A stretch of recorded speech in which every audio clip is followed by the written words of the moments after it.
Hello, I'm Sebastian. Welcome to 9 Trees podcast. Today I will summarize and review the book.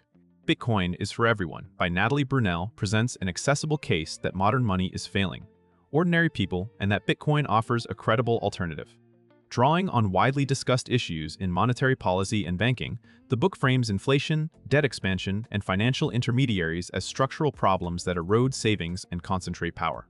Brunell aims to translate Bitcoin from a niche technology into a human story about fairness, opportunity, and long-term security.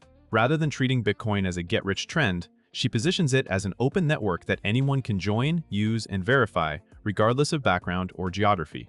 The introduction sets expectations for a practical, values-driven explanation, what money is supposed to do, how today's system deviates from that mission, and why a decentralized, fixed-supply monetary asset has gained traction. For readers curious about the social and economic meaning of Bitcoin, the book functions as a guided map from confusion to informed conviction. I will give you key takeaways from this book. Firstly, why the current financial system feels rigged. A central theme is that the pain many people feel is not simply personal budgeting failure, but the predictable outcome of how modern finance is structured. The book highlights how currency creation and credit expansion can quietly reduce purchasing power, making it harder to save, plan, or build wealth. When money supply grows faster than real productivity, everyday goods, housing, and education tend to become less affordable over time, while those closest to new money and cheap credit often benefit first. The narrative also points to layers of intermediaries that add fees, delays, and gatekeeping, especially for cross-border payments and small account holders. Bailouts and moral hazard deepen the perception that losses can be socialized while gains remain private, undermining trust. Within this framing, the financial system is described as complex by design, relying on expert permission and opaque rules that ordinary people cannot audit. By connecting these mechanisms to real-life outcomes like shrinking savings, rising debt burdens, and dependence on institutions, the topic establishes the motivation for exploring alternatives and sets up Bitcoin as a response to structural incentives rather than a political talking point. Secondly, Bitcoin basics in plain language. The book aims to remove technical intimidation by explaining what Bitcoin is at a functional level, a decentralized network that lets people send value digitally without needing a bank to approve the transaction. It describes Bitcoin as both a monetary asset and a set of rules enforced by software and participants, where verification is distributed rather than centralized. Key concepts like scarcity, fixed supply, and the role of miners and nodes are used to show how the network stays synchronized and resists manipulation. Instead of asking readers to trust a company or government, Bitcoin invites them to trust transparent rules and open verification. The topic also clarifies common confusions, such as the difference between owning Bitcoin and using a trading app, or the distinction between the network and the price. By grounding Bitcoin in everyday comparisons, like a public ledger and digital property rights, the explanation makes it easier to understand why people value censorship resistance and settlement finality.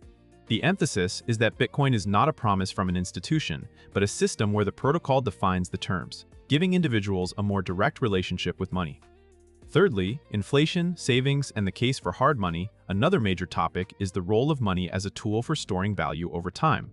The book argues that when a currency is routinely expanded, people are nudged into riskier behavior just to keep up, such as chasing higher returns, taking on leverage, or speculating in assets.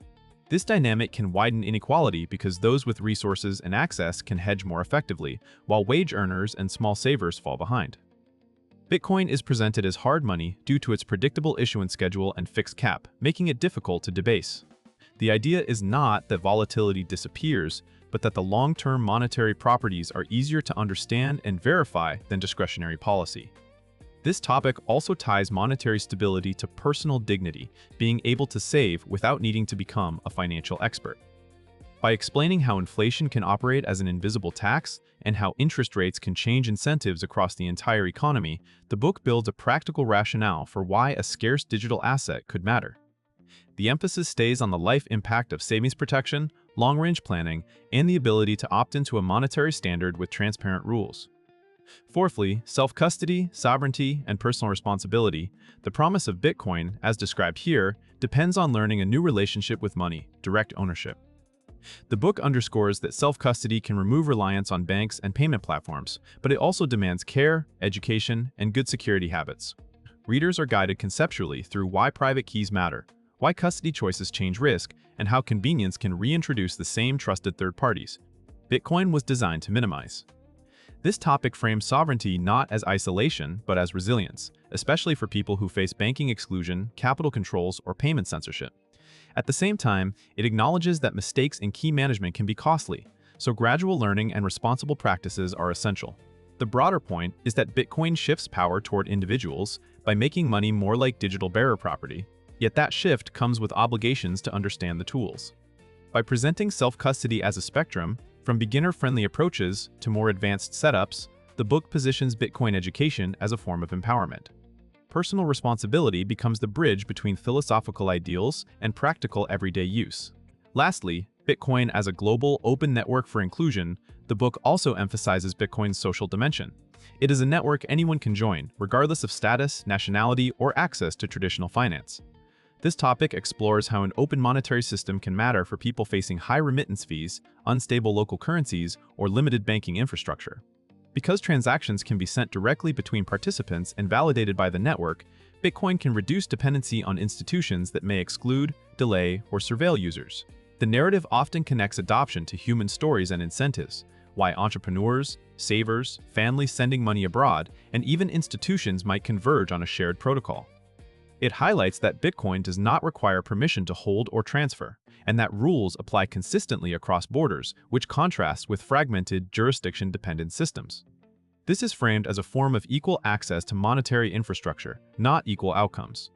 The topic also points to the importance of education and realistic expectations, since adoption is a process shaped by usability, regulation, and cultural attitudes. Still, the core argument is that open protocols tend to scale inclusion, and Bitcoin is presented as the strongest example of that principle applied to money. In conclusion, this book suits curious beginners who want to understand Bitcoin beyond price charts, as well as readers who sense something is off in the economy and want a coherent explanation of why saving has become so difficult. It is also useful for professionals in business, media, and policy who need a clear narrative of Bitcoin's purpose without drowning in jargon. The main benefit is perspective.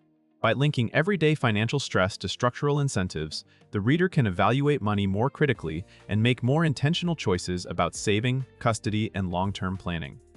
Bitcoin is presented as a practical option for opting into transparent rules, and that can inspire a healthier relationship with risk, debt, and personal responsibility. Compared to many Bitcoin books that lean heavily into technical details or speculative enthusiasm, this one is positioned as a broad, human-focused case for adoption. Its value is in connecting monetary theory, lived experience, and actionable understanding in a single arc. For readers deciding what to buy, the advantage is clarity and motivation. It aims to move you from vague interest to confident comprehension while keeping the focus on real-life outcomes rather than hype. If you would like to support Natalie Brunell, you can buy the book through the Amazon link I've provided in the podcast description. After reading the book, please let me know what you think and share your thoughts. See you around.